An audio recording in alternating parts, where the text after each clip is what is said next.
अब चलिए बढ़ चलते हैं आज के सत्संग के मुख्य विषय की ओर। और आज का जो हमारा विषय है वो है प्रकृति तत्व और विस्तार और आत्मा का पतन और विकास। पिछले सत्संग में हम एनपी सिंह अंकल जी से इसके विषय में उनके ज्ञान को हम लोग ग्रहण किए थे। और उसी का जो रिवीजन है वो आज हमारे साथ हमारे गुरु भाई निरंजन जी, जो कि कैलिफोर्निया से हैं। और वो उस टॉपिक को लेके उसका रिवीजन करेंगे, पुनरावृत्ति करेंगे और उनका जो ज्ञान है इसके ऊपर हमारे साथ शेयर करेंगे। और निरंजन जी के इंट्रोडक्शन में ये मैं डेफिनेटली कहना चाहूंगी कि जैसे कि हम सब जानते हैं कि निरंजन जी बस कुछ ही साल पहले विहंगम योग से जुड़े थे। और बहुत ही कम दिनों में उनका जो सेवा भाव, सत्संग के लिए उनका जो प्रबल आग्रह और सद्गुरु के प्रति जो भक्ति है वो उससे हम सबको एक शिक्षा है कि ये मैटर नहीं करता कि हम कितने दिन हुए विहंगम योग में जुड़े हैं। बट ये मैटर करता है कि हमारा गहराई कितना है विहंगम योग की जो ज्ञान है, सतगुरु की जो ज्ञान है उसको लेके। और उसके लिए हमारी कितनी तीव्र इच्छा है कि ये ज्ञान को हम, सतगुरु की जो ज्ञान है उसको जाने और उसके ऊपर हर दिन सेवा साधना सत्संग करते हुए जुड़े रहे।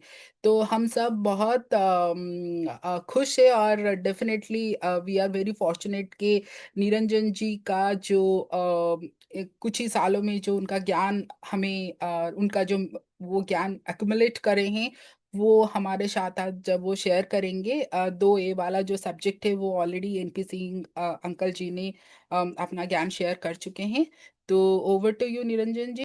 तो बहुत बहुत धन्यवाद आप सबका, ये हिंदी सत्संग में, और दीप्ति जी आपका इतना सुंदर इंट्रोडक्शन के लिए बहुत बहुत धन्यवाद। मैं उतना भी बहुत, यहाँ पे बहुत बड़े वरिष्ठ भक्त हैं सब सदगुरु के, मैं तो बहुत निम्न कोटि का मानता हूँ अपने आप को। पर मैं अभी शुरू करता हूँ सत्संग को गुरु स्तोत्रम से, और फिर हम आगे बढ़ेंगे।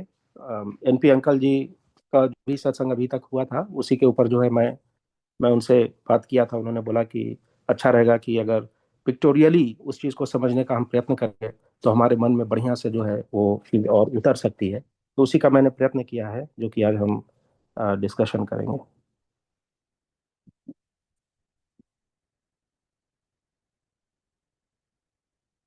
अखण्डमण्डलाकारम् व्याप्तं येन चराचरम्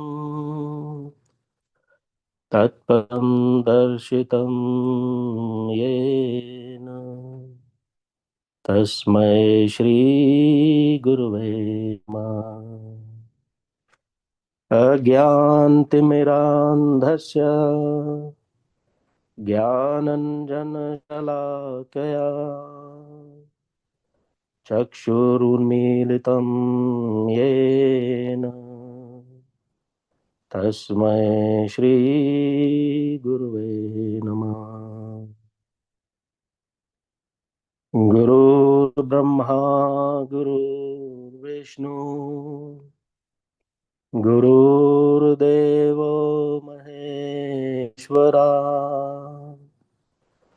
गुरुर्साक्षात् परब्रह्म तस्मै श्री गुरुवे नमः। सद्गुरु सत्ता को बहुत बहुत नमन करता हूँ, और आप सब गुरु भाई गुरु बहन आप सबको भी बहुत नमन करता हूँ, और समस्त संत परिवार को बहुत नमन करता हूँ। ये सारा जो ज्ञान जो हमें सीखने को मिला है, ये स्वामी जी की कृपा का ही ये प्रसाद मानता हूँ मैं। और आज मैं जो भी ये मैं शेयर करने जा रहा हूँ, ये एक तरह से मैंने अपने मन के धरातल पर जो भी पिछले कुछ सत्संग में सीखा है, तो उसको और दृढ़ कर करके अपने आप को समझाने के लिए, और आप सब से शेयर भी करके उस चीज़ को, और कहीं ना कहीं ये जो अटेम्प्ट जो है, जो कि अ, ये सब जो गूगल और यूट्यूब है, इन सब में बहुत ज़्यादा सत्संग अवेलेबल है, बहुत कुछ, बहुत सारा ज्ञान उपलब्ध है। पर मुझे जैसा लगता है कि भौतिक दुनिया में रह करके, कि यहाँ पर जैसे स्कूल में प्रोफेसर जब टीच करते हैं तो ब्लैक बोर्ड पर जो है सब कुछ पढ़ाते हैं, और वहाँ से जो है स्टूडेंट सीखते हैं, और और स्टूडेंट जो है मतलब इंजीनियर डॉक्टर बन जाते हैं। तो मुझे लगता है कि आध्यात्मिक विकास के लिए भी उसी प्रकार का जो है अति अनिवार्य है। तभी जो है कहीं ना कहीं ब्रह्म विद्या, शुद्ध ज्ञान जो है, जो स्वामी जी अमृतवाणी में बताते हैं, स्वरवेद में सारी चीजें लिखी हुई हैं, तो उसको जो है हम जैसे लोग जो हैं, जो उस कक्षा के लोग हैं, तो उस प्रकार का जो ज्ञान जो है यहाँ पर भी इस्तेमाल करके, इस इच्छा में कि इस चीज को ज्यादा से ज्यादा लोग के पास जा सके, और उन्हें लगे कि कुछ तो है जिसको कि हम समझने का प्रयत्न कर सकते हैं। तो जब हम बोलते हैं कि one picture speaks thousand words, तो एक बहुत छोटा सा अटेम्प्ट है उसी डायरेक्शन में। और तो वही जो है मैंने अंकल जी से बात किया, तो और ये जो है जो भी मैं आज दिखा रहा हूँ, तो अच्छी बात यह है कि उन्होंने भी रिव्यू किया था, और हम दोनों बैठ करके देखे, और कहीं ना कहीं ये ब्रह्म विद्या ज्ञान जो है इतना गुण है कि इसको तो हम इस तरह से हम डिस्क्राइब कर नहीं सकते हैं। ये मैथमेटिकल इक्वेशन की तरह सॉल्व नहीं कर सकते हैं। ये बिल्कुल अलग प्रकार का डिमेंशन है। पर हम एक बेबी स्टेप ले सकते हैं, छोटा सा स्टेप ले सकते हैं, तो वही एक प्रयास है। तो हम इस हिंदी सत्संग में जो है अंकल जी ने इतना बढ़िया से हमें, जो स्वर वेद में ये सारा ज्ञान छुपा हुआ है, और जो लोग पढ़ नहीं पा रहे हैं वेद बढ़िया से सिस्टमैटिकली, तो उनके लिए ये बहुत बड़ी चीज है, बहुत कि वो जो है इस सत्संग के माध्यम से ये समझ में आ रहा है कि कौन से तत्व होते हैं। तो तत्व का ज्ञान जो है it's like ABCD of any subject, जैसा मुझे समझ में आता है। तो यहाँ पर जो है पहला पेज में मैंने ये चीज को डिस्क्राइब करने का प्रयत्न किया है कि ये जो जड़ तत्व जो है, जो कि संसार में जो भी हमें दिखता है और जो नहीं भी दिखता है, ये जड़ पदार्थ जो है, ये कैसे इसका इमरजेंस होता है। हम लोगों ने कई बार इसको समझने का प्रयत्न किया है, और लेकिन कहीं ना कहीं जो हमारा शरीर जो है, जो आत्मा जो आवरण लगाई हुई है 24 तत्वों का, 24 एलिमेंट्स का जो आवरण, जो भगवत गीता में भी जी भगवान कृष्ण ने जिसका वर्णन किया है, तो वो 24 तत्व जो हैं, या तो हम बस मान लें कि बस ये हैं, विदाउट अंडरस्टैंडिंग कि उसके अलावा भी और भी डिटेल्स हैं, तो उतना ज्यादा हमारा, एक बोलते हैं ना कि एक डेप्थ, वो नहीं आ पाता है। तो यहाँ पर सत्संग में जब हम लोगों ने डिस्कस किया कि ये जो 24 तत्व जो हैं, जो आत्मा के ऊपर जो आवरण है, वो कैसे ये परमात्मा तक इसका, कैसे इसका संबंध है, तो उसी का ये प्रयास है जो हम इसको अभी इस पेज के माध्यम से देखेंगे। तो मैं सजेस्ट करूंगा कि यदि आप मोबाइल फोन में देख रहे हो तो उसको लैंडस्केप मोड में देखें, तो थोड़ा बढ़िया दिखेगा। तो हम जानते हैं कि 3 भाग जो है परमात्मा का, सच्चिदानंद अमर लोक जिसे हम बोलते हैं, वो है। और एक पाद जो है जिसमें कि सारे सृष्टि की अनंत अनंतानंत ब्रह्मांडों की रचना, सृजन, पालन और संहार होता रहता है, निरंतर होता रहता है। इवन दो परमात्मा तो सर्वव्यापक है, पर हमें यह समझना बहुत जरूरी है कि सर्वव्यापकता हमारे लिए किस काम का है। वो हम तभी समझ सकते हैं जब कहीं ना कहीं एक हाई लेवल पर इस चीज को हम समझने का प्रयत्न करें। तो स्वामी जी ने यह भी मेंशन किया है, हालांकि मैं उतना बढ़िया से स्वरवेद नहीं समझता हूँ, इसीलिए मैं सत्संग पर बहुत बहुत ज्यादा हमारी निर्भरता रहती है, और बिना सत्संग तो खैर ये आज हम ये डिस्कस नहीं कर सकते थे। तो वही एक बेसिस है। और यूट्यूब और गूगल पर तो इस तरह सिस्टमैटिक नहीं मिलता ही नहीं है, उसमें और कंफ्यूजन हो जाते हैं, कंफ्यूज होते चले जाते हैं। तो यहाँ पर तो ये जो 1/4 जो पार्ट की जो बात की जा रही है, तो वहां पर एक स्वामी जी ने स्वरवेद में मेंशन किया है महाशून्य मंडल, जिसको कि परमाणु मंडल भी बोलते हैं। और वहां से बहुत सारे तत्वों का प्रादुर्भाव होता है, पर वो तब होता है जब अक्षर वहां पर प्रकट होता है। एक परमाणु मंडल है, वहां पर अक्षर की प्रादुर्भाव होती है, उसमें कंपन से जो है अब जो है विस्तार होना शुरू हो जाता है। महाशून्य में बता रहे हैं स्वरवेद के अनुसार, जो अंकल जी ने समझाया, कि अनंतानंत तत्व वहीं से इमरजेंस शुरू हो जाता है। और काल का जब चक्र, जब समझ लीजिए, जब सृजन, ये सृजन के समय की बात है, कि जब भी अर्ध प्रलय होता है, जो हम जानते हैं कि ब्रह्मा का रात और फिर ब्रह्मा का दिन होता है, एक रात 4.32 बिलियन ईयर्स का होता है, बेस्ड ऑन शास्त्र, हम हमारे शास्त्रों के अनुसार। तो जब सुबह होना शुरू होता है ब्रह्मा का, जब रात्रि से जब जागते हैं, तब जो है उसमें अक्षर के कंपन से जो है अब जो है विस्तार होना शुरू हो जाता है हमारे ब्रह्मांड का। और जब महाप्रलय से जब प्रादुर्भाव जब शुरू होता है, तो वो तो अनंत अनंत का होता है। तो ये डिपेंड करता है कि हम किस समय की बात कर रहे हैं, पर एक कॉमनैलिटी हमेशा रहती है कि यहाँ पर अक्षर प्रकट होता है परमाणु मंडल में, और वहां से जो है ये सारे तत्वों का विस्तार शुरू हो जाता है। लेकिन वो परमाणु मंडल में 3 परमाणु होते हैं जो कि इक्विलिब्रियम स्टेट में होते हैं, सत्व रजस तमस। तो इसीलिए हम लोग हमेशा सुनते थे कि ये सत्व रजस तमस, बार बार सुनते थे, पर बड़ा लूज टर्म में समझते थे। ये नहीं, हाँ ठीक है सर, मतलब अच्छे हैं, रज मतलब ठीक है थोड़े अयाशी है, तमस मतलब थोड़े लेजी हैं, बस इतना समझते थे।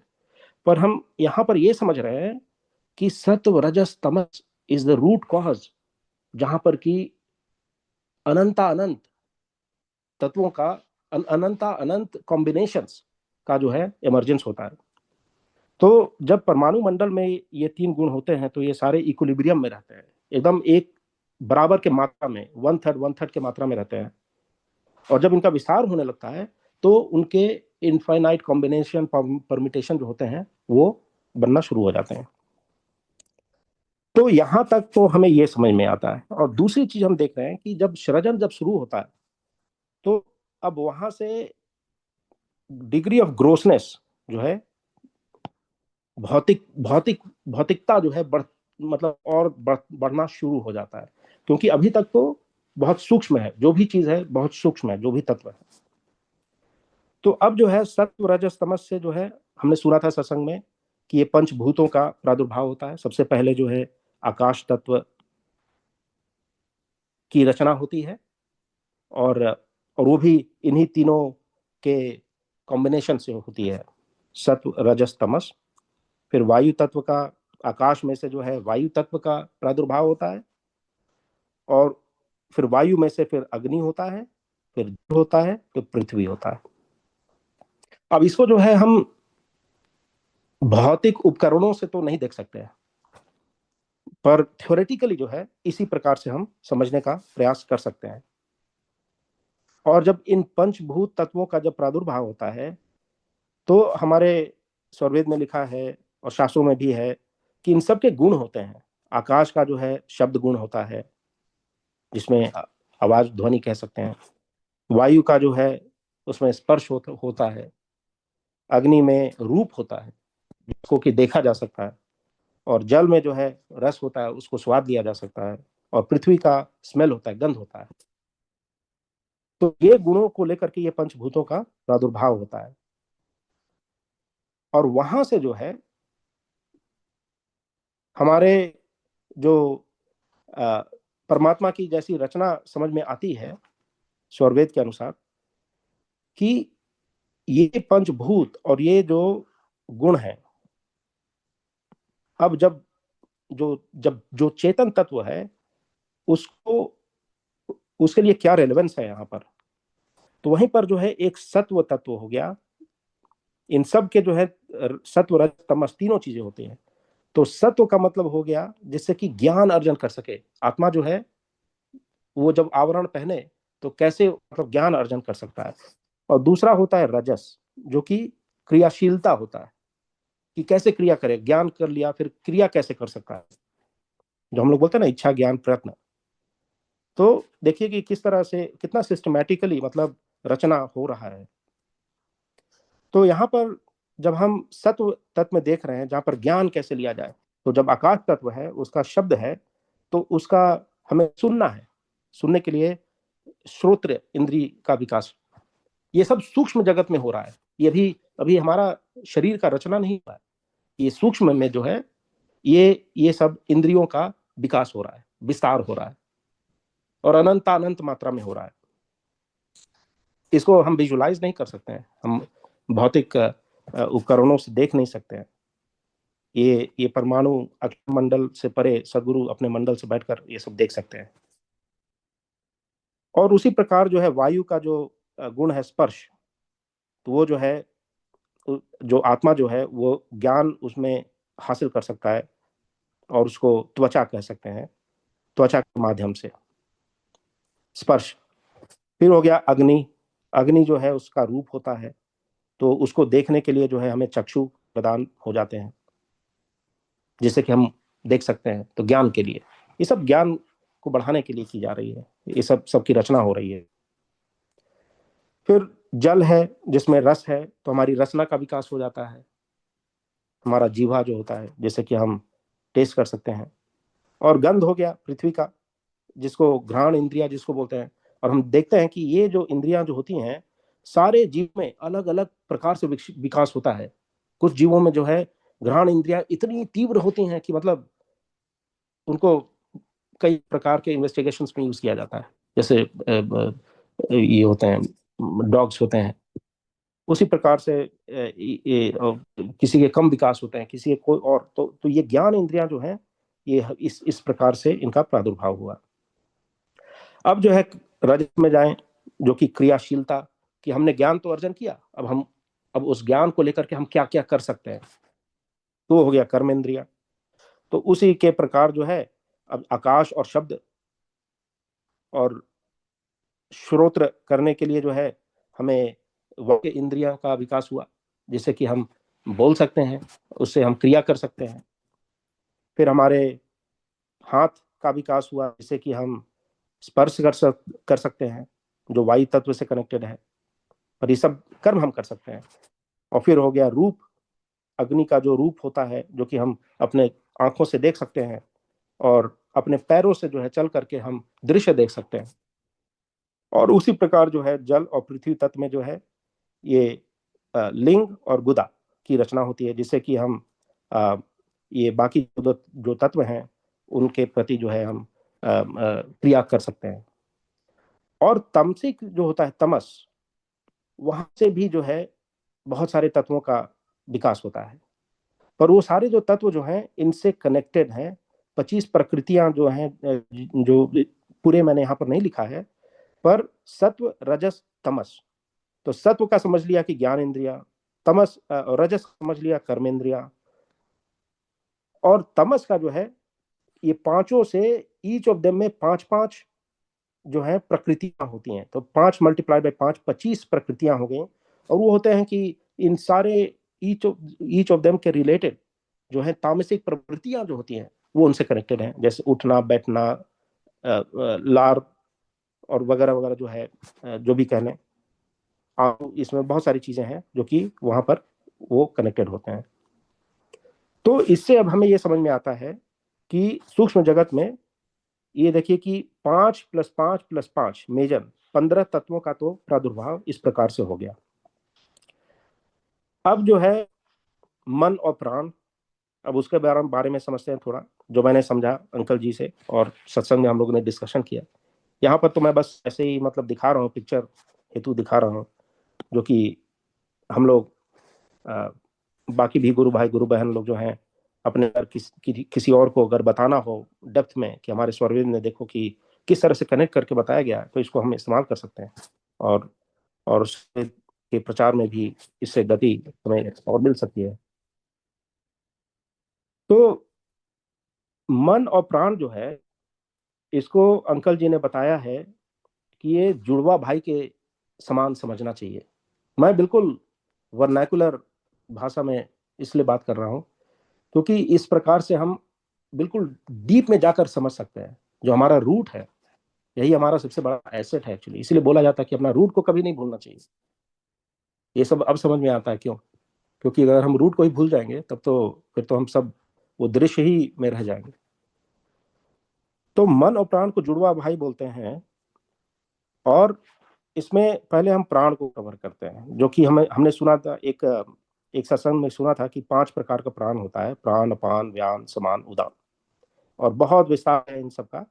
और बहुत संक्षिप्त में मैं ये बताना चाह रहा था कि स्वरवेद में लिखा है कि इसकी जो सोर्स है वो कहाँ है।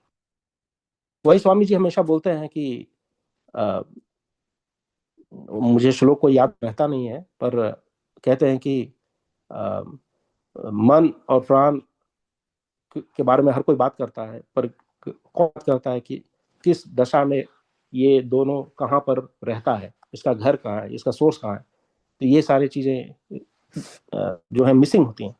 तो प्राण का जो बताते हैं कि शायद हमारे श्लोकों में भी लिखा हुआ है कि महाशून्य में इसका ओरिजिन होता है। जो परमाणु मंडल है वहीं पर इसका अ, वहीं पर, तो इसीलिए ये भी प्राकृतिक मैटर है।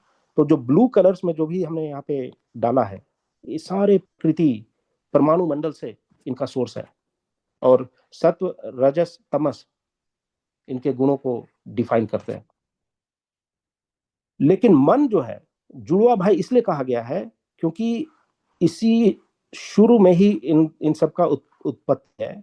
पर मन को जो है बहुत विस्तार में बताया है हम लोगों ने कि ना वो जड़ है ना चेतन है। पर इसको समझना भी बहुत जरूरी है कि हम क्यों बोलते हैं। तो अंकल जी ने इस प्रकार से समझाया कि देखिए, मन जो है इसको हम जुड़वा भाई तो बोलते हैं, पर ये वहां परमाणु मंडल से इसका उत्पत्ति नहीं हो रहा है। ये डायरेक्ट इस अक्षर से इसका कनेक्शन है। तो इसलिए इसका जो है मैंने कलर सेम कर दिया। अब यहाँ पर थोड़ा सा जो है हमारा भौतिक जो जो बुद्धि है वो काम करना नहीं नहीं कर पाएगा। क्योंकि मन जो है, अब हम बोल अच्छा अक्षर से इसका कनेक्शन है, वो उसका घर वहां पर है अक्षर में से, क्योंकि वहीं से इसकी उत्पत्ति है।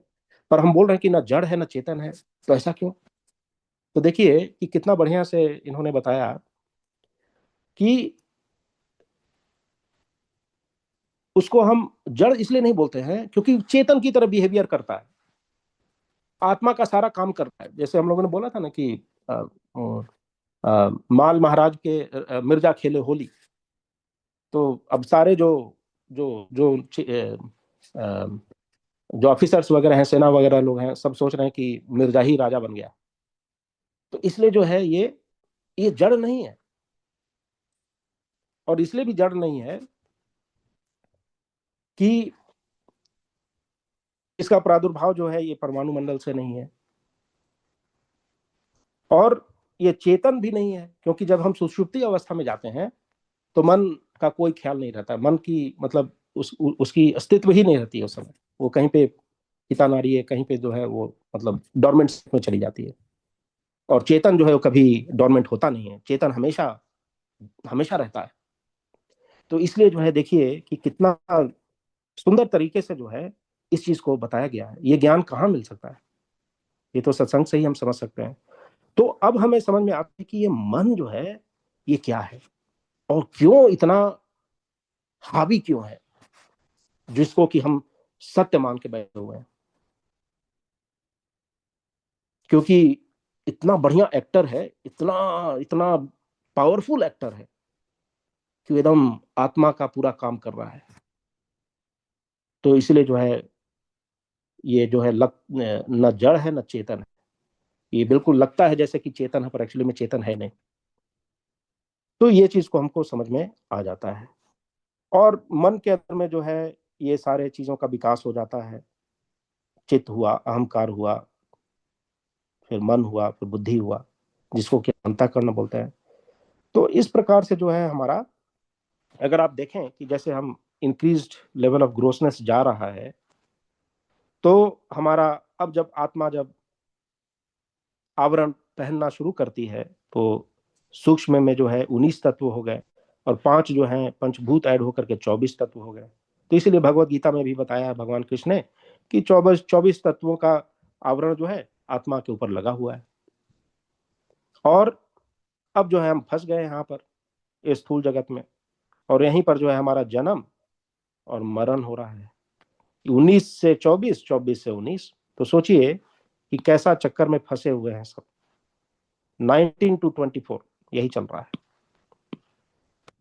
तो ये जो है संक्षिप्त में मैं यही बताना चाह रहा था कि इमरजेंस ऑफ जड़ तत्व जो है कैसे हम समझ सकते हैं। अब जो है देखते हैं कि अब आगे देखते हैं कि जब चेतन की क्या जर्नी होती है। तो चेतन में हम सब जानते हैं कि जो आत्मा है, यहाँ पर भी मैंने उसको उसी प्रकार से समझाने का प्रयत्न किया है कि इसमें यह समझना होगा कि हम किस अवस्था की बात कर रहे हैं। तो एक तो है जब आत्मा का पतन होता है, जो कि हम लोगों ने कवर किया था हिंदी सत्संग में। तो यहाँ पर जो है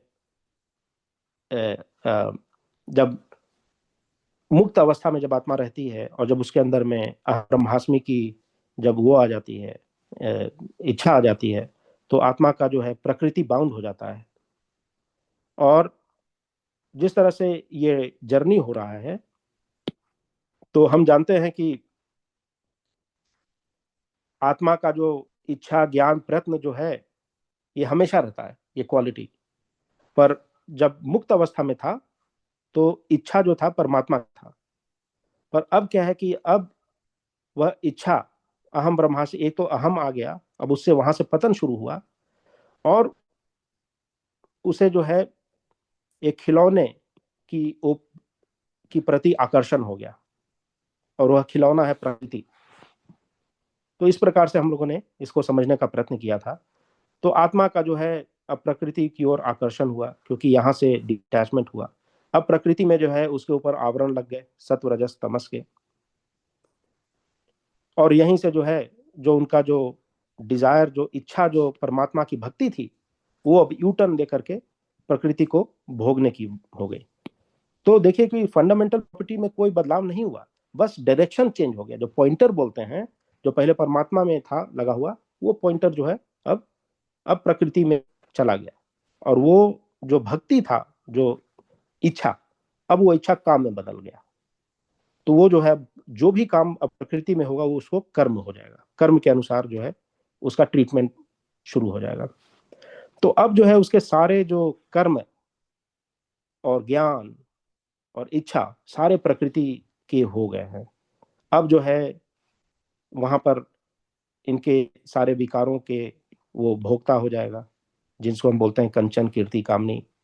और सारे विकार जो हैं काम क्रोध लोभ मोह मद मत्सर, तो as a result of all that जो है अब हम हमेशा सुख दुख द्वेष का जो एक्सपीरियंस है वो अब, और 24 एलिमेंट्स में अब हम चले गए।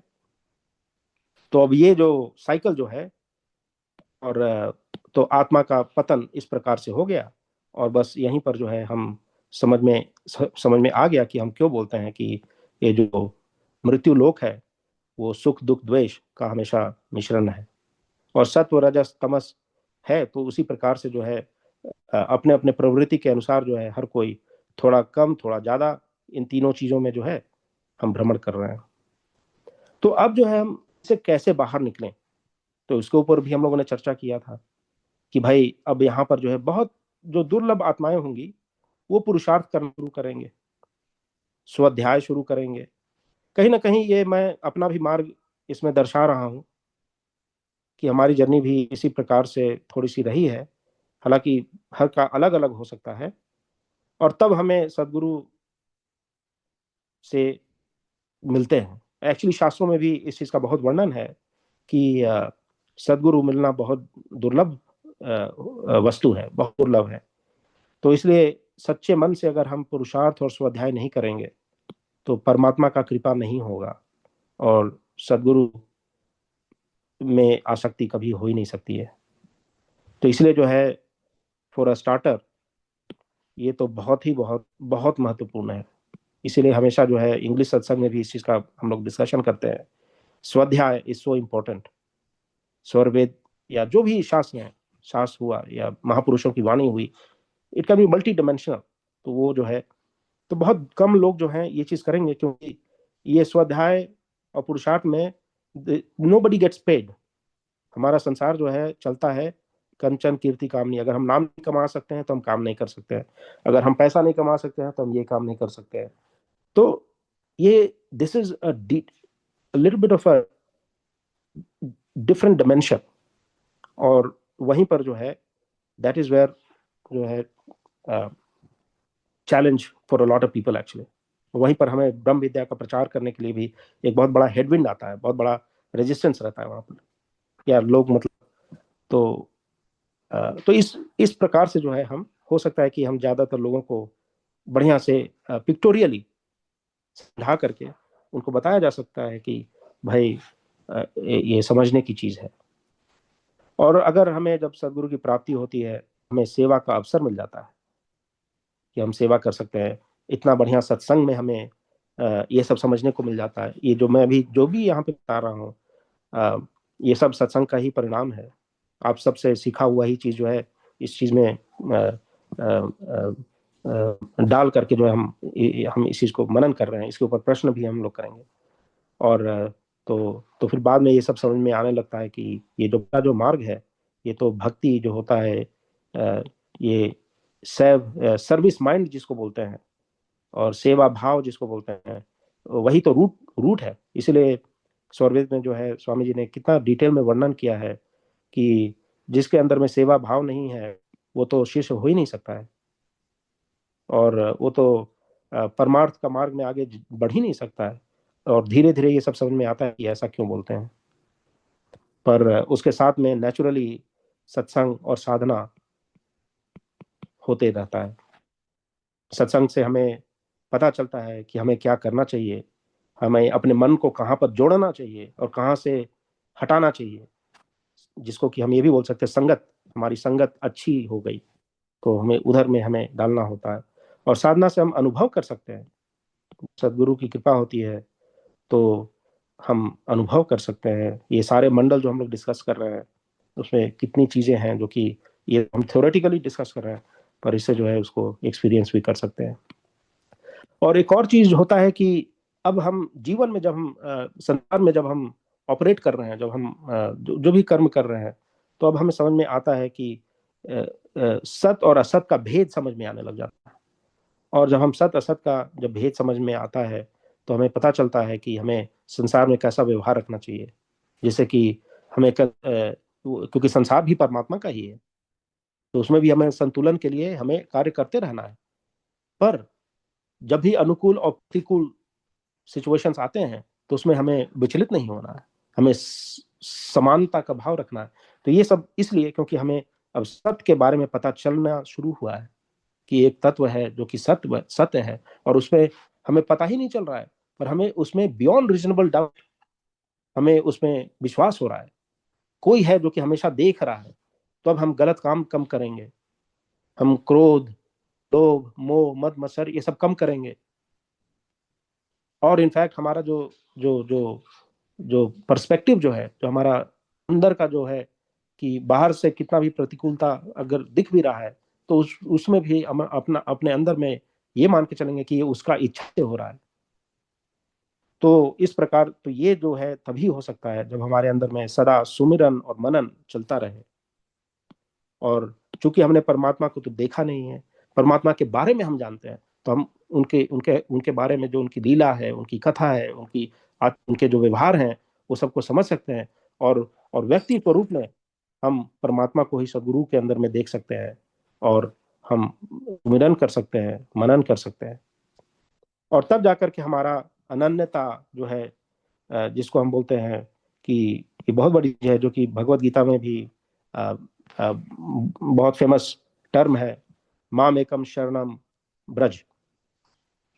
और ये बहुत विस्तार इसमें किया जा सकता है, जिसमें कि अनन्य भक्ति, जहाँ पर कि जो हमारे आराध्य हैं, हमारा हमेशा मतलब मनन उधर होना चाहिए।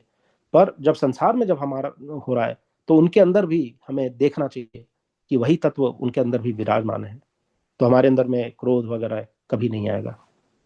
और जब हम इस प्रकार से जब हम परमार्थ की मार्ग में आगे बढ़ते जाएंगे, तो हम देखेंगे कि सदगुरु का जो दिया हुआ सेवा संग साधना जो है, अब उससे हमें आनंद आने लगेगा। और जिस वस्तु से हमें आनंद आने लगता है, चाहे तो सेवा से या फिर सत्संग से या फिर साधना से, तो हमें उस वस्तु के प्रति आसक्ति बढ़ते चली जाती है। और यही सिग्नल है कि हमारी आसक्ति किसी भी वस्तु में, जब हमारी आसक्ति जो बढ़ती है, तो इसलिए बढ़ती है क्योंकि हमें उस वस्तु से आनंद आ रहा है और हमारी आसक्ति बढ़ रही है। और जब आसक्ति बढ़ने लग जाती है, तो प्रेम प्रकट होना शुरू हो जाता है उस तत्व के प्रति। और वो चीज जिस दिन होना शुरू हो गया, तब जो हम कह सकते हैं कि अब हम शेल्टर ऑफ सदगुरु में चले गए हैं। बिकॉज अब हमारा मैं नहीं हूं, मेरा जो भी हो रहा है सब उन्हीं के कृपा से हो रहा है, मेरा जो भी हो रहा है उन्हीं के प्रेरणा से हो रहा है।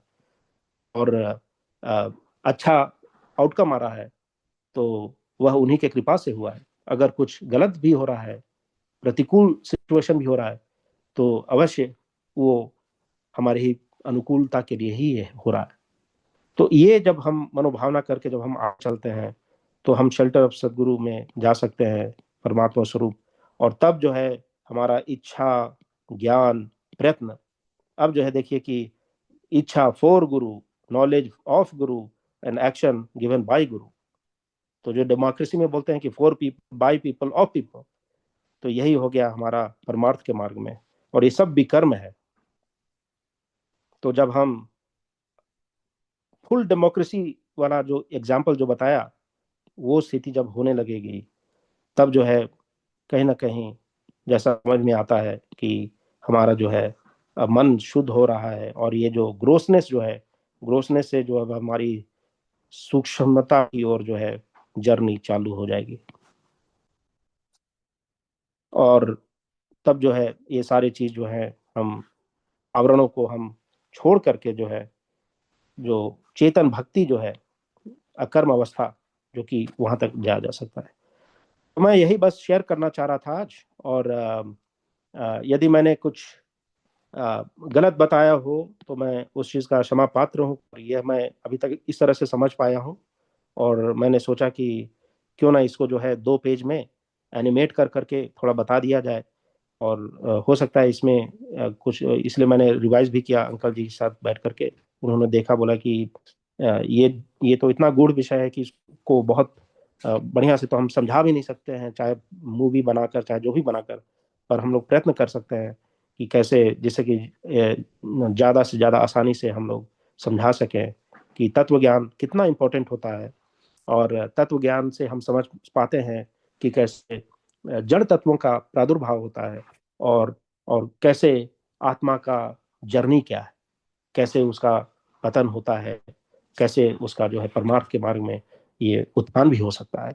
तो इसी शब्दों के साथ मैं अब अपने वाणी को विराम दूंगा, और हम लोग प्रश्नोत्तरी इस पर कर सकते हैं। जी, जैसा दूंगे।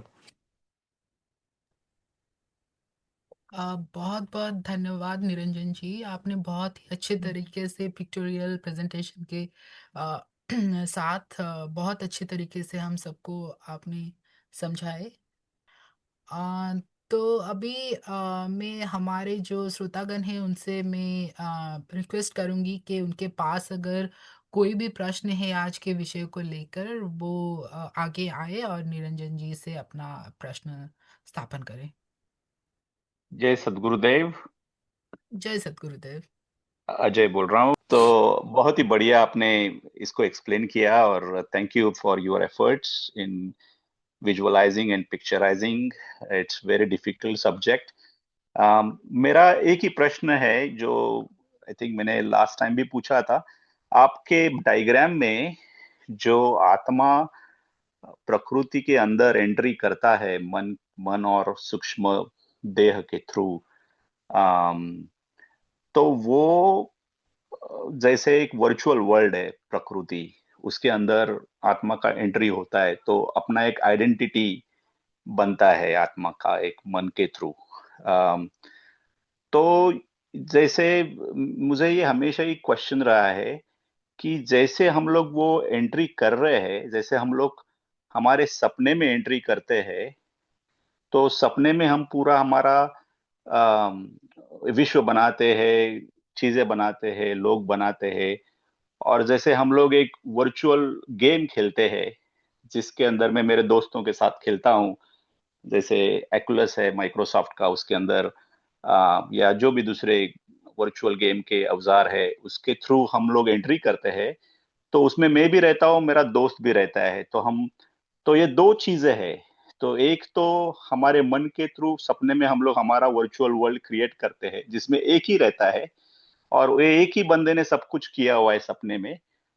और वर्चुअल वर्ल्ड में जैसे गेम में है, जिसमें हम मैं एक ही नहीं रहता, लेकिन वो वर्चुअल वर्ल्ड है जिसमें मेरे दोस्त लोग भी रहते हैं और हम लोग गेम खेलते हैं, लेकिन अलग दुनिया रहता है। तो अलग अलग आत्मा उसमें एंट्री करता है। तो ये क्या है, मतलब ये सच क्या है? इसमें एक ही वर्ल्ड में हम लोग एंट्री कर रहे हैं, हमारे मन के थ्रू सब पूरा दुनिया क्रिएट कर रहे हैं, या अलग अलग आत्माएं मन के थ्रू ये प्रकृति वर्ल्ड में एंट्री कर रहे हैं और अलग अलग हम व्यवहार कर रहे हैं? तो ये एक ही है या अलग अलग है? ये मेरा बेसिक प्रश्न है। पता नहीं मैं किस तरह से उसको रिप्रेजेंट करूं, लेकिन ये कंफ्यूजन है माइंड में। अगर इसको, मतलब मैं जानना चाहता हूँ, ये वर्चुअल वर्ल्ड में हम अलग अलग आत्माएं हैं, या जैसे सपने में हम लोग एक ही मन के थ्रू पूरा विश्व क्रिएट किया है, वैसे ही ये है?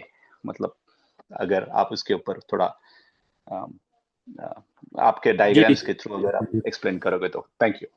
जी, आपका प्रश्न है सूक्ष्म जगत के रिलेटेड, जैसा मुझे लग रहा करेक्ट। है। एंड बहुत अच्छा प्रश्न है एक्चुअली, कि सूक्ष्म जगत में क्या होता है। तो वहां पर क्या है ना, कि जैसे स्वरवेद के अनुसार जो है, स्वामी जी ने ज्यादा मेंशन डिटेल में नहीं किया है उधर के बारे में, क्योंकि उधर का जो है बहुत वो है, जैसे अनंत ब्रह्मांड की है ना, ये विस्तार है, अनंत है। और अनंत बहुत सारे लोकों का भी वर्णन है। पर ये जो है, अब स्वरवेद के बाहर अगर आप जाएं तो पुराणों में जो है बहुत ज्यादा इन सब के बारे में बताया गया है। क्योंकि वेद और पुराण तो इसलिए उसको भूल भुलैया बोलते हैं। और तो सूक्ष्म जगत में पता नहीं, हम लोगों ने डिस्कशन भी किया था कि कई लोक होते हैं एक्चुअली वहां पे। और और जैसे कबीर दास का दोहा है ना, कि मन मरी न मरी माया, मरी मरी गया शरीर, आशा और तृष्णा ना मरी, कह गए दास कबीर। ये हमेशा मैं याद रखता हूँ, क्योंकि ये जो प्रश्न जो है आपका बहुत रिलेवेंट है इस चीज से, कि जब हम शरीर छोड़ते हैं तो हमारा जो मन और जो हमारी जो तृष्णा होती है, जो भोगों को भोगने की जो डिजायर, वो नहीं मरता है एक्चुअली।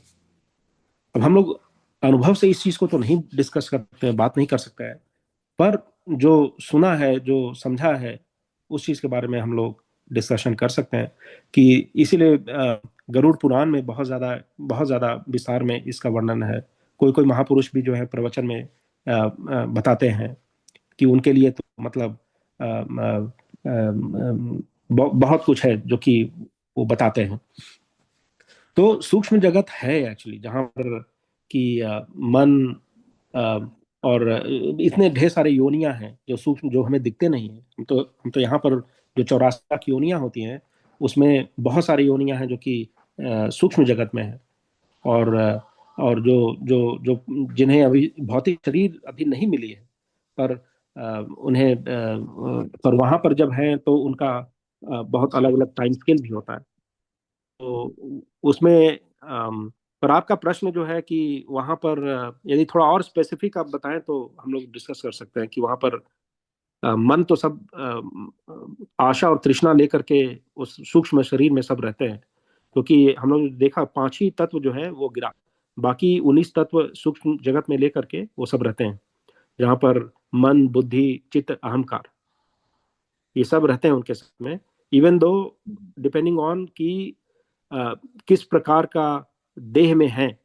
जैसे मृत लोक में जो है कई प्रकार के देह है ना। मनुष्य का देह है, डॉग का है, कैट का है, पशु पक्षी बहुत सारे हैं, है ना, सारे अलग अलग प्रकार के देह हैं। उसी प्रकार सूक्ष्म जगत में भी कई प्रकार के देह हैं। यातना देह है, यक्ष देह है, किन्नर देह है, बहुत बहुत प्रकार के हैं। और ये देव देह है। तो चलते चले जाइए, बिल्कुल 7 लोक ऊपर 7 लोक नीचे, कितने नर्क लोक हैं, है ना, पितरलोक है। तो ये सारे जगह पे जो है अलग अलग प्रकार का जो है, एक तरह से कह रहे हैं कि अलग अलग प्रकार का ड्रेस मिलता है उनको। जैसे हमें अभी मनुष्य का ड्रेस मिला हुआ है, तो उनको जो है, पर उसमें 5 तत्व कम रहता है, इसलिए हम आधुनिक उपकरणों से देख नहीं सकते हैं।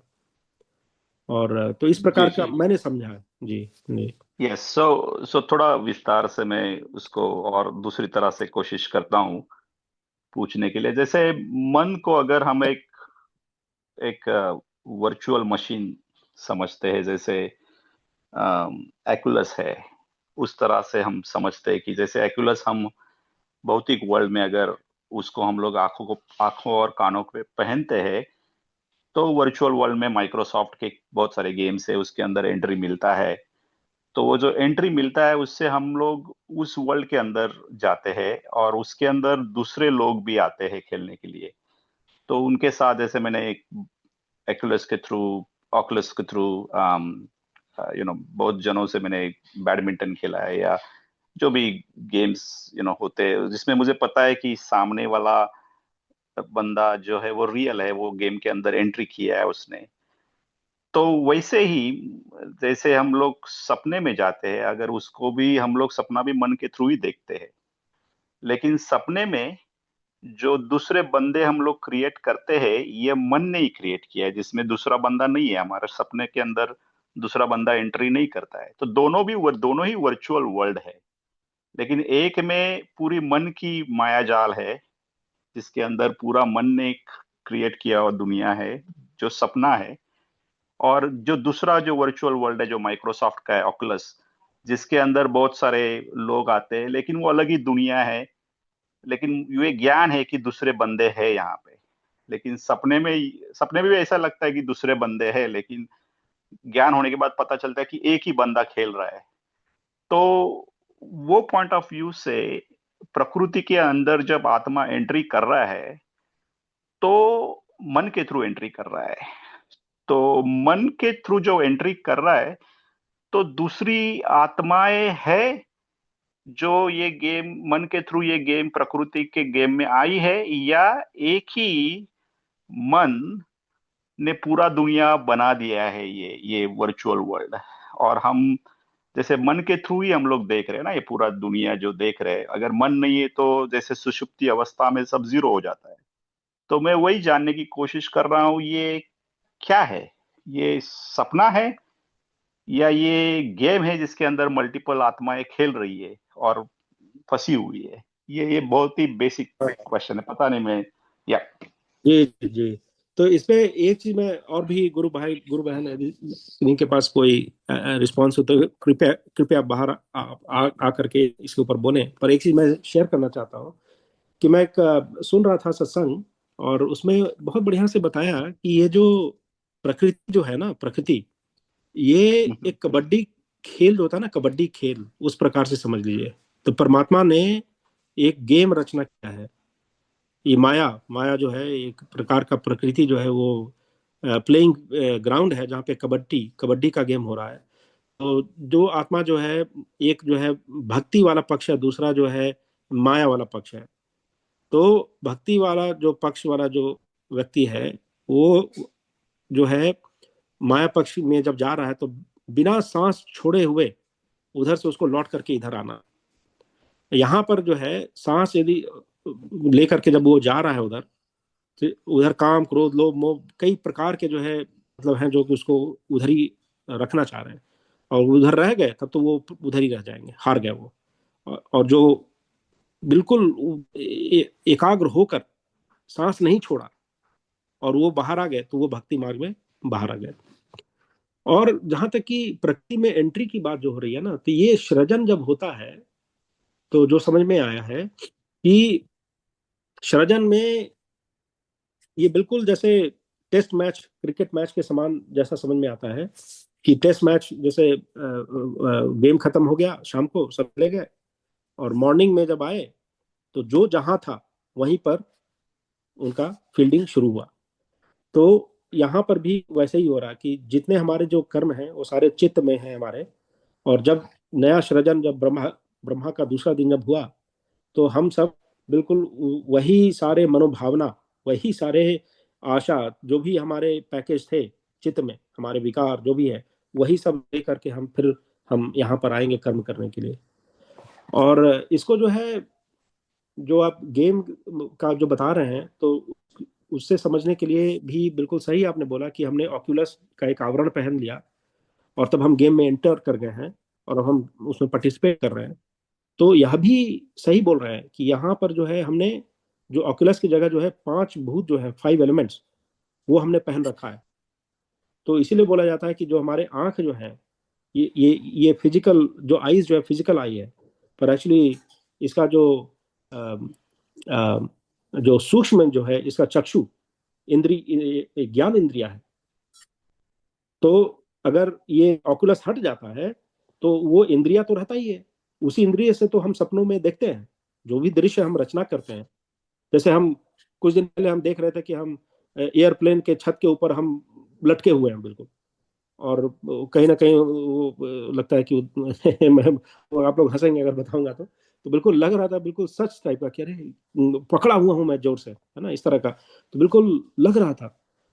पर वहां पर है कि हम दृश्य तो देख रहे हैं, पर फोकस हमारा जो है दृश्य में ज्यादा रहता है एज अपोज टू दूसरे जीवों पर। ये बात भी सही है एक्चुअली। पर कभी कभी दूसरे जीव भी आते हैं, मतलब वो डिपेंड करता है, क्योंकि हमारे चित्त से ये सारे जो जो स्वप्न जो है, उसकी भी एक भूमि होती है। और तो हमारा जो मन जो है उस भूमि पर बैठ करके जो है उसको रचता रहता है। पर सब चित्त में से ही उठा करके सब उसको रचता है वो। यहाँ पर जो है ऑक्यूलस पहन करके आपको माइक्रोसॉफ्ट ने गेम डाउनलोड किया आपने, अब वो डाउनलोड जैसा गेम आपने डाउनलोड किया हो, तो वहां पर आप डाउनलोड कर रहे हैं। तो यहाँ पर क्या है कि ऑटोमेटेड फीचर चल रहा है, चित्त में से कोई वृत्ति उठी और वो आपके स्वप्न में आ गई। तो इस प्रकार से जो है और हमारी जो इंद्रियां जो है, जो ज्ञान इंद्रियों की जो हमने चर्चा की आज, वो तो सूक्ष्म है। वो वो तो हमेशा जीवित रहते हैं जब तक प्रलय ना हो। तो वो तो देखते रहते हैं। इसलिए बोलते हैं ना कि जो जो अंधे होते हैं, जिनके पास एक्चुअल आंख नहीं होता है, पर वो भी जो है उनके पास इंद्रियां तो होती हैं, वो विजुअलाइज करते हैं एक्चुअली, अंदर ही मन ही मन में विजुअलाइज कर लेते हैं कि हाँ ये। इसलिए वो सारे जो ब्रेल मेथड ऑफ लर्निंग वगैरह डेवलप किया गया है कि ए लेटर ए ऐसा दिखता है, टच करके देख लेते हैं कि ये लेटर ए है। तो तो ये सारे इंद्रियां होती हैं एक्चुअली, वो सूक्ष्म, पर वो सूक्ष्म स्वरूप में होती हैं। और हम बस जब हम भौतिक जगत में आते हैं तो बस एक नया ऑकुलस पहन लेते हैं, जो कि आंख ऐसा देखने में लगता है। अगर किसी पशु पक्षी में गए तो आंख अलग टाइप का दिखेगा, है ना। तो इस प्रकार से मैंने समझने का प्रयत्न किया है जी। यदि कि नहीं और के पास कुछ अगर बोलने को है इस सब्जेक्ट में, तो कृपया आगे आकर शेयर करें। तो दोनों ही वर्चुअल वर्ल्ड है, सपना भी वर्चुअल वर्ल्ड है और गेम भी वर्चुअल वर्ल्ड है। जी जी बिल्कुल जी। लेकिन दोनों में डिफरेंस ये डिफरेंस है दोनों में कि सपने के अंदर जो वर्चुअल वर्ल्ड है उसमें जो खेल रहा है, जिसके साथ खेल रहा है, जिसके सहारे खेल रहा है, वो सब एक ही है।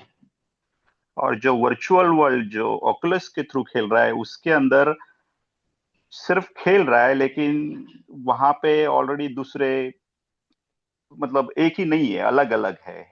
तो that is the only difference. So जैसे मैं ये कोशिश कर रहा हूं जानने की, ये वर्चुअल वर्ल्ड तो डेफिनेटली है 100%। जी इसके ऊपर जी जैसे हम लोग सब अभी आपने जिस तरह से एक्सप्लेन किया है, माइंड का वर्चुअल सेट मिला है हम लोग के, मन के वर्चुअल सेट के थ्रू हम प्रकृति में एंटर कर दिए है और हम लोग को ये प्रकृति का एहसास हो रहा है, और जिस तरह का वर्चुअल सेट मिला है उस तरह का एहसास हो रहा है। लेकिन हम जो खेल रहे हैं वो एक ही है या अलग अलग है, यही मेरा कंफ्यूजन है। अगर इसके ऊपर ये कंफ्यूजन है, अगर इसके ऊपर और। सूक्ष्म सूक्ष्म जगत में हमारे अनुभव में तो जो सपने में देखते हैं और जो याद रहता है उसी के तल पर हम समझ सकते हैं।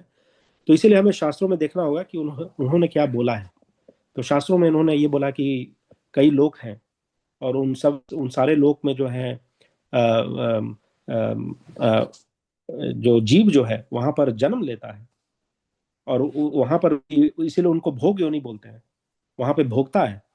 जैसे अगर देव शरीर प्राप्त हुआ, मान लीजिए इस मानव शरीर में जो है हमने बहुत दान पुण्य किए, बहुत ज्यादा दान पुण्य किए निस्वार्थ भाव से, तो हमें देव शरीर का प्राप्ति हो सकता है एक्चुअली।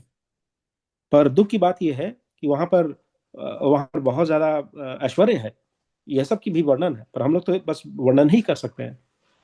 और बहुत ज्यादा ऐश्वर्य है, इसीलिए हेवन एंड हेल का जो है कॉन्सेप्ट है, मतलब बाकी जो धर्म है उन सब में।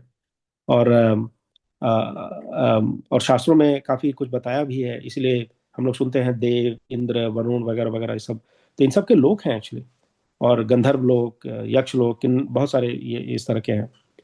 तो जैसा मुझे लगता है कि वहां पर ऐश्वर्य इतना ज्यादा है, और पर वहां पर भी उनके साथ में ये सारे जो डिजायर जो हैं प्रकृति के भोग को भोगने के लिए, वो साथ में ही रहता है। तो भी इंटरेक्ट कर रहे हैं एक दूसरे से, एक दूसरे से अम, अम, सुख ढूंढ रहे हैं वहां पर भी। बस कर्म नहीं कर सकते हैं, पुरुषार्थ नहीं कर सकते हैं, बट बाकी सब चीज कर रहे हैं वहां पे। वह जगत कैसा होगा, वो सूक्ष्म जगत है, अलग प्रकार का होगा। उन्होंने कहीं कहीं पर तो ऐसा भी वर्णन है, उन्हें अगर महल बनाना है तो बस उस प्रकार का सोचा और उस प्रकार का रचना हो गया है। कुबेर जो है ना, इस तरह का। तो वो सब है, तो इसीलिए मेरे ख्याल से स्वामी जी ने जो है इसके बारे में ज्यादा इधर वर्णन नहीं किया, कि जिन्हें भगवत मार्ग में जाना है उन्हें तो मतलब उस लाइक डाइग्रेशन, तो काफी लोग तो उधर चले जाते हैं और अध्ययन में लग जाते हैं, लगता है कि उन्हें लगता है कि यहीं से हमारा कल्याण हो जाएगा। होता है, पर वो टेम्पररी कल्याण हो सकता है। इसलिए बहुत सारी विधियां वेदों में है। पर यहाँ पर है कि स्वामी जी ने तो उन अंकल जी भी बताते हैं कि बहुत सारे ऐसे ऐसे टॉपिक हैं जो कि खाली मेंशन करके उन्होंने छोड़ दिया है। तो इस प्रकार का है उधर। पर अच्छी बात है, मतलब क्यूरियोसिटी तो होनी चाहिए। मुझे भी बहुत ज्यादा क्यूरियोसिटी रहता था, इसलिए मैं बहुत ज्यादा लॉस्ट भी था एक्चुअली। तो ये सत्संग से जो है जब इस प्रकार का जब पता चला कि इस तरह से इन सब का बेसिस क्या है, तो जो है एक अलग प्रकार का अप्रिसिएशन होने लग जाता है, एक अलग प्रकार का एक ये पता चलता है कि हाँ, अपने मार्ग में कैसे आगे बढ़ते रहें। हाँ, बाकी सब चीज़ ठीक है, वो सभी समझते चलें। तो इस प्रकार का जो है, तो इससे आगे तो और अनुभव जिनको जिन कुछ लोग, कुछ जीव ऐसे होते हैं जिनको याद भी रहता है एक्चुअली, कुछ कुछ अलग प्रकार के जीवों से संपर्क भी रहता है। तो अगर उसके ऊपर रिसर्च करेंगे आप ना, ये जो मेंटलिस्ट जो होते हैं, तो कई प्रकार के जो है एक कर्ण पिशाचिनी वगैरह वगैरह, इस बहुत सारी चीजें हैं, भूल भुलैया है ये सब। तो अब तो वो लोग काफी चमत्कार भी करते हैं, और लोगों को इन्फ्लुएंस कर लेते हैं, अपने प्रति फॉलोअर बन जाते हैं। तो इस तरह का होता रहता है। तो जैसे यूट्यूब वगैरह से जो है अच्छे ज्ञान सबको बहुत ज्यादा उपलब्ध है, बहुत सारे उस प्रकार के भी ज्ञान उपलब्ध है। तो ये मेरा इस प्रकार का समझना है अजय जी। पता नहीं इसमें आपको उस चीज का उत्तर मिल पा रहा है या नहीं, पर ये इस प्रकार से मैं समझने का प्रयत्न धन्यवाद कर रहा हूँ। निरंजन जी। जी जी निरंजन जी, अभी हमारे साथ लाल जी हैं और लाल जी कुछ शेयर करना चाहते हैं अजय जी के क्वेश्चन जी के ऊपर। जी जी तो लाल बिल्कुल। जी प्लीज, आप कुछ आपका जो ज्ञान है इसके ऊपर आप शेयर करें हमारे साथ। जय सद्गुरुदेव।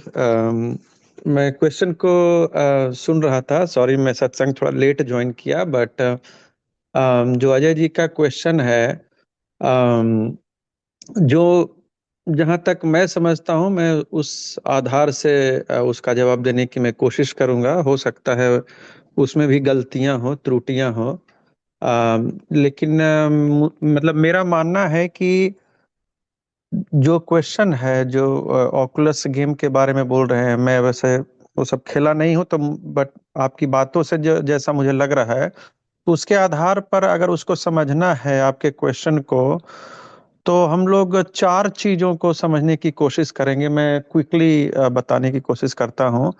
पहला है कि इस धरती पर आना। दूसरा है किसी और सूक्ष्म लोक में जाना। तीसरा है स्वप्न में जाना। और चौथा है एक काल्पनिक दुनिया में जाना। इन चारों चीजों को अगर हम समझने की कोशिश करेंगे, तो अगर एक आत्मा के आधार पर और उस लोक के या उस जगह के आधार पर हम समझने की कोशिश करें, बस यही दोनों पैरामीटर लेके चलें, तो कुछ इस तरह से हम समझ सकते हैं कि जब हम इस मृत्यु लोक में आते हैं तो यह मृत्यु लोक एक है, प्रकृति जो है यह एक है, यह कहिए सृष्टि इसको कहा जाए तो, और ये सत्य है, ये मिथ्या नहीं है, ये सत्य है। ठीक है, तो ये जो सृष्टि है वह एक है, वो सत्य है, और इसमें अलग अलग आत्मा उसी एक सृष्टि के अंदर आते हैं। ठीक है, तो ये जो ऑक्यूलस गेम जो है उस हिसाब से भी आप उसको एनालाइज कर सकते हैं। तो ये जो जो संसार है इसमें बहुत सारी आत्माएं आई आ रही हैं उसी एक संसार के अंदर, ये एक तथ्य हुआ।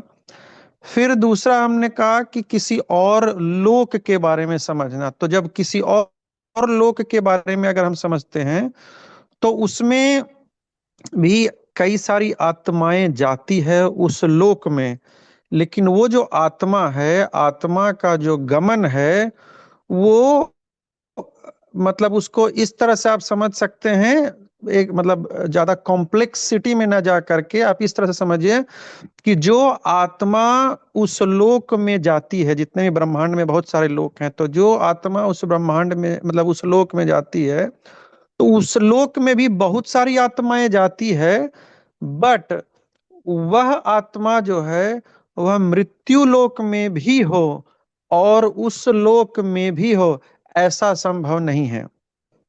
वो आत्मा जब मृत्यु लोक को छोड़ती है तब उस दूसरे लोक में जाती है। तो यहाँ पे कह सकते हैं कि आत्मा का जो अस्तित्व है वो या तो इस मृत्यु लोक में होगा या उस दिव्य लोक में होगा, कहीं एक जगह पे ही होगा, और वहीं पे बाकी आत्माएं भी आ रही है सिर्फ उसी लोक में। इस तरह से बहुत सारी लोक हैं, लेकिन किसी एक पर्टिकुलर लोक की अगर हम कल्पना करें तो फिर उसके बाद हम आते हैं उस काल्पनिक दुनिया में। जैसे हम इस मान लो संसार में हैं, अभी संसार में हैं, तो आप अगर कोई एक कल्पना करते हैं, आप कल्पना करते हैं कि मैं हवाई जहाज में सफर कर रहा हूं, तो ये एक आपकी काल्पनिक दुनिया हो गई। तो उस काल्पनिक दुनिया में आप इस संसार में रहते हुए भी वहां का एक तरह से कह सकते हैं कि कल्पना कर रहे हैं कि आप हवाई जहाज में सफर कर रहे हैं, और उस हवाई जहाज के अंदर और भी कई सारे जीव होंगे, लेकिन वो जीव जो है उनका भी ऐसा नहीं है जैसे हमने एक लोक और दूसरे दूसरे जो दिव्य लोक की बात की, तो इसमें आत्मा जो है वो या तो यहाँ रहेगी या वहां रहेगी। लेकिन इस काल्पनिक दुनिया में ऐसी बात नहीं है, हम इस संसार में भी हैं और कह सकते हैं कि उस इमेजिनरी वर्ल्ड में भी हैं। अच्छा, इसमें फिर जब उस काल्पनिक दुनिया में हम किसी दूसरे आत्मा को देखते हैं तो वो वहां पे नहीं होते हैं, एक्चुअल में वो नहीं है, क्योंकि वो एक काल्पनिक दुनिया है। तो वो आत्मा उस हमारी काल्पनिक दुनिया में नहीं है, वो जहां है वो अपना उस जगह पे है, तो वो एक अलग अस्तित्व हो गया उसका। उसी तरह से जब हम स्वप्न में जाते हैं तो स्वप्न में भी लगभग उसी काल्पनिक दुनिया की तरह ही है स्वप्न भी, क्योंकि जो हम कल्पना करते हैं वो चित्त की वृत्तियों से उठे हुए जो जो विषय होते हैं उसी के आधार पे वो कल्पना होती है। तो उसी तरह से जब हम स्वप्न देखते हैं तो स्वप्न भी हमारे चित्त की वृत्तियों से जो उठता है उसी को मन वहां पे काल्पनिक तौर पे स्वप्न के रूप में दिखाता है। तो उस स्वप्न के रूप में जो दिखाता है, तो उस समय भी अगर हम आत्मा का देखें कि वो कहाँ पे है, तो आत्मा इसी संसार में है। वो जो स्वप्न है वो एक तरह से इमेजिनरी वर्ल्ड, वही काल्पनिक दुनिया की तरह ही है। आत्मा का गमन वहां नहीं होता है, लेकिन वहां का जो अनुभव है वो हमें इस संसार में रहते हुए उस स्वप्न का अनुभव होता है। यानी स्वप्न में अगर हम देखते हैं कि मान लो कि हमें कुछ पीड़ा हो गई, कुछ दुख हो गया, किसी पर गलत परिस्थिति से गुजर रहे हैं, तो उसका अनुभव हम शारीरिक रूप में हम अनुभव करते हैं। लेकिन वहां उस स्वप्न में अगर हम 5-10 और लोगों को देखते हैं तो वो सब उसमें नहीं शामिल होते हैं। ऑब्वियसली वो स्वप्न हमारा है, हमारे चित्त की वृत्तियों का वो रिजल्ट है। जिस व्यक्ति को हम उस स्वप्न में देखते हैं उनका कोई पार्ट वहां पे नहीं होता है, वो सिर्फ हमारी चित्त वृत्तियां वो सब दिखलाती है। तो कहीं ना कहीं ये इस तरह की चार मतलब परिस्थितियां का मैं बस इसीलिए जिक्र कर रहा था कि जो ऑकुलस गेम है उस गेम में आप मतलब कह सकते हैं कि इन सब का मिश्रण टाइप का है कि हम इस संसार में हैं और उस ऑकुलस गेम में हम जो इमेजिनरी वर्ल्ड है उसमें हम एंट्री तो करते हैं, लेकिन उसमें बाकी जो प्लेयर्स हैं वो भी जब एंट्री करते हैं उनका भी कंट्रीब्यूशन होता है, तब जाके हम वो गेम खेल रहे हैं। तो वो स्वप्न से इस तरह से डिफरेंट हो गया कि उसमें बाकियों का भी पार्टिसिपेशन है, जबकि स्वप्न में ऐसा नहीं होता है। लेकिन स्वप्न में जो हम अनुभव करते हैं, अगर कोई दुख होता है तो हम रियली में दुखी हो जाते हैं, कोई पसीना छूटता है तो उसका अनुभव हमें शारीरिक रूप में मिलता है। उसी तरह से ऑकुलस में भी जो गेम हम लोग खेलते हैं, जहां तक मुझे लगता है कि उसमें अगर कुछ भी उस तरह का जो भावना आती है हारने का, जीतने का, तो उसका अनुभव हमें शारीरिक रूप से, मानसिक रूप से हो सकता है कि वो मिलता होगा। तो ये मिश्रण है आपका, मतलब न तो कंप्लीटली कह सकते कि स्वप्न की तरह है और न ही कंप्लीटली कि उस किसी दूसरे लोकांतर की तरह, दोनों में से थोड़ा थोड़ा पार्ट उसमें प्रेजेंट है। तो ये मेरा आकलन इस तरह से है। पता नहीं आपके सवाल का जवाब मिल पाया या नहीं, but this is what I wanted to share. जय सद्गुरुदेव। Thank you Lalmuni ji. तो आई थिंक बहुत बहुत अच्छी तरह से एक्सप्लेन किया। तो सर्वे के हिसाब पॉइंट ऑफ व्यू से हम लोग एक गेम में हैं, तो जब तक वो गेम से बाहर नहीं आएंगे तब तक समझेगा नहीं कि गेम के अंदर है। जैसे कि सपने के अंदर है, जब तक तब तक नहीं समझेगा कि सपने के अंदर है। और वेदांत पॉइंट ऑफ व्यू से वेदांत ये बोलता है कि सब कुछ सपना ही है। ये there is no other person than you, everything is you. जैसे सपने के अंदर जो चित्त वृत्ति से हम लोग को जो हम देखते हैं एक दूसरे को, वैसे ही हमारे कर्म के हिसाब से ये जो स्थितियां आ रही है, जो लोग मिल रहे हैं, ये ये सब एक सपने जैसा ही है जो रियल वर्ल्ड में हो रहा है। लेकिन सर्वेद के पॉइंट ऑफ व्यू से ये गेम है, it is not a dream. मतलब इसमें हम जो एक दूसरे से बात कर रही है, अलग अलग आत्मा है, हम लोग एक ही नहीं है। अम, सपने के पॉइंट ऑफ व्यू से हम एक ही है। जैसे आप में से बात कर रहे हैं, मैं और आप में कुछ डिफरेंस नहीं है। वे कब समझेगा? जब सपने के बाहर आए तब। तो वेदांत बोलता है कि सपना है ये जब तक नहीं समझेगा तब तक हम सपने के बाहर नहीं आए। जैसे हम लोग सपने के अंदर है तब तक एक दूसरे अलग अलग दिखेंगे सब, क्योंकि हम सपने में है। लेकिन वेदांत बोलता है ये सपना है, सर्वेद के पॉइंट ऑफ व्यू से ये गेम है। लेकिन दोनों ही वर्चुअल वर्ल्ड है। मैं समझने की कोशिश कर रहा था, लेकिन थोड़ा क्लैरिफिकेशन आ गया है मुझे। So thank you for explanation, both Niranjan ji and Lal ji. Thank you. जी, ये जो माया का जो रचना है ना, ये इसीलिए ये बहुत वो बताया जाता है कि इसको समझना जो है इसी तत्व ज्ञान से ही हम लोग प्रयत्न कर सकते हैं समझने के लिए। क्योंकि ये जो है ना, जगत माया की जो बात की गई है वो एक अलग भूमि पर बैठ करके वो बताई गई है।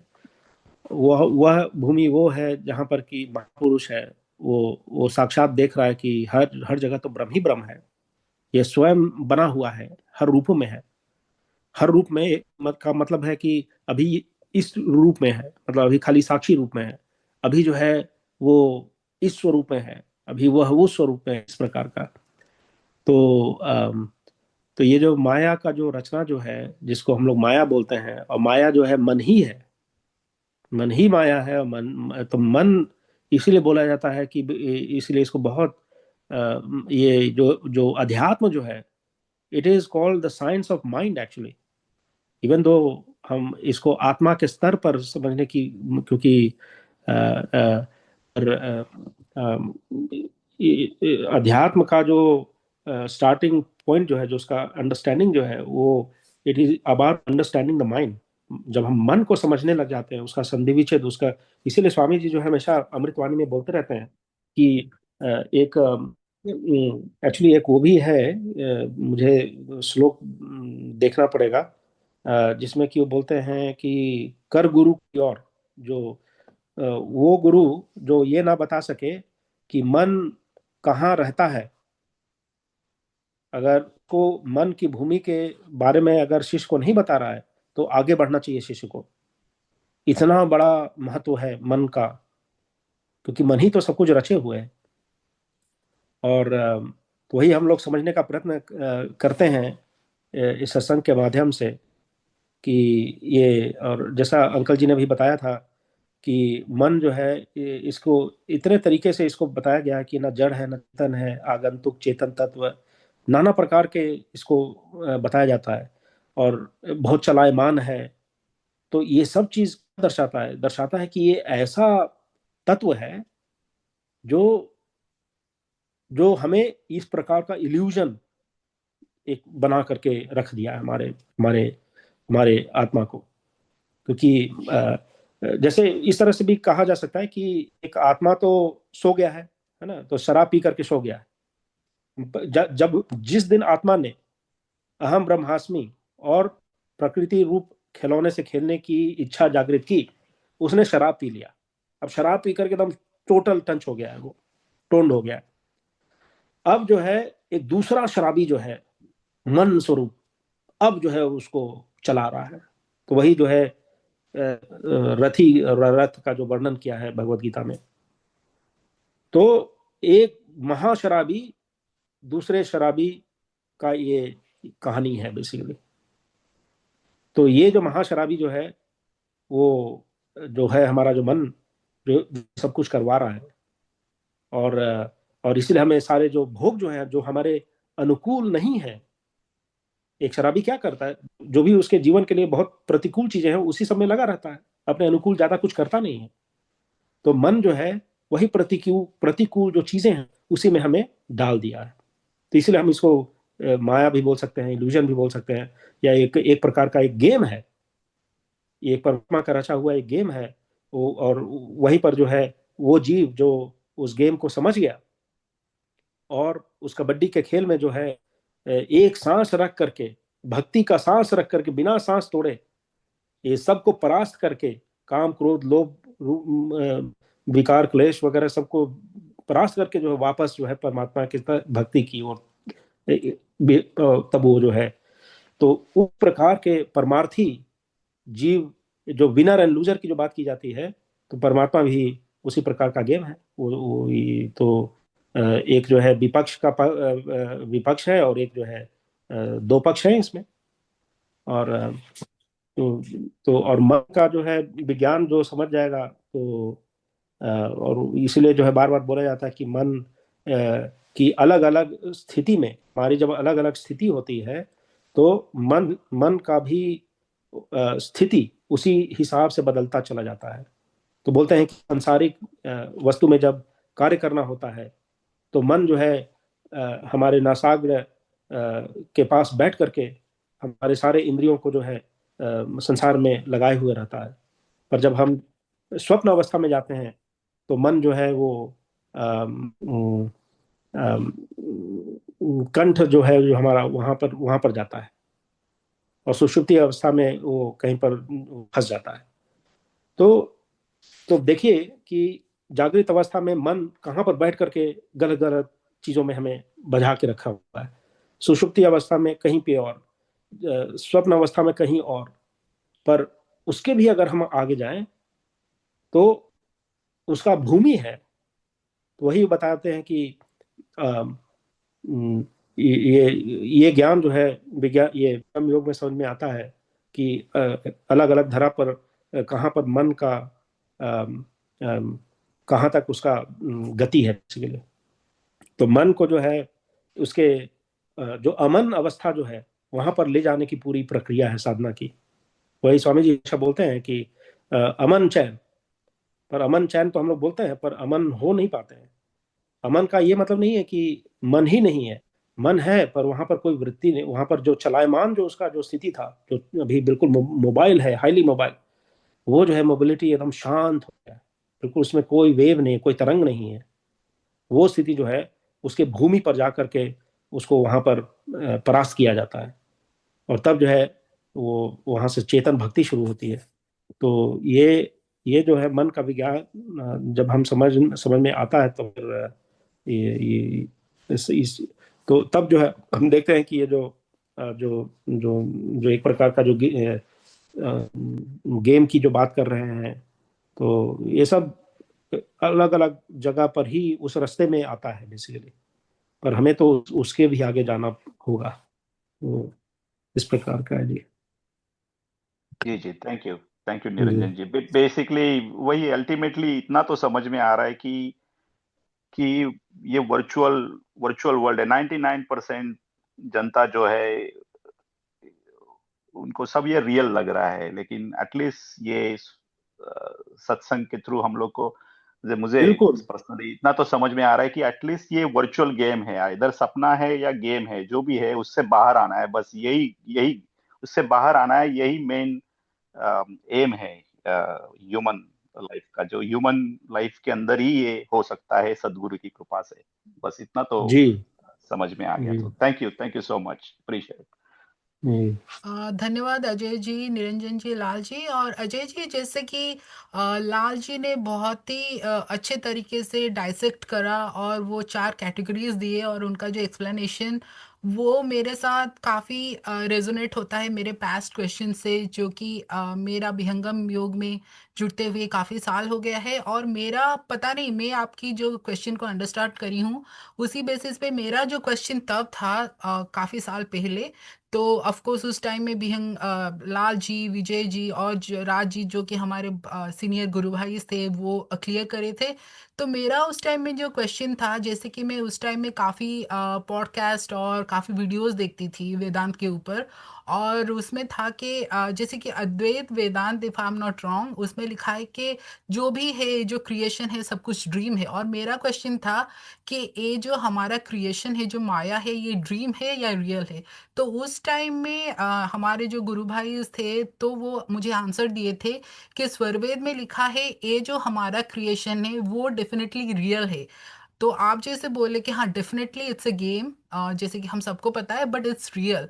तो वही लाल जी एक लाइन में वो इम्फोसिस करे, तो वही बस मैं बोलना चाहती थी कि लाल जी का जो एक्सप्लेनेशन था वो एक लाइन पे ये वाला क्लियर करे थे। तो मेरे तरफ से बस इतना था। लगता है किसी के पास और कुछ प्रश्न नहीं है, तो फिर हम लोग सत्संग के समापन की ओर बढ़ चलते हैं।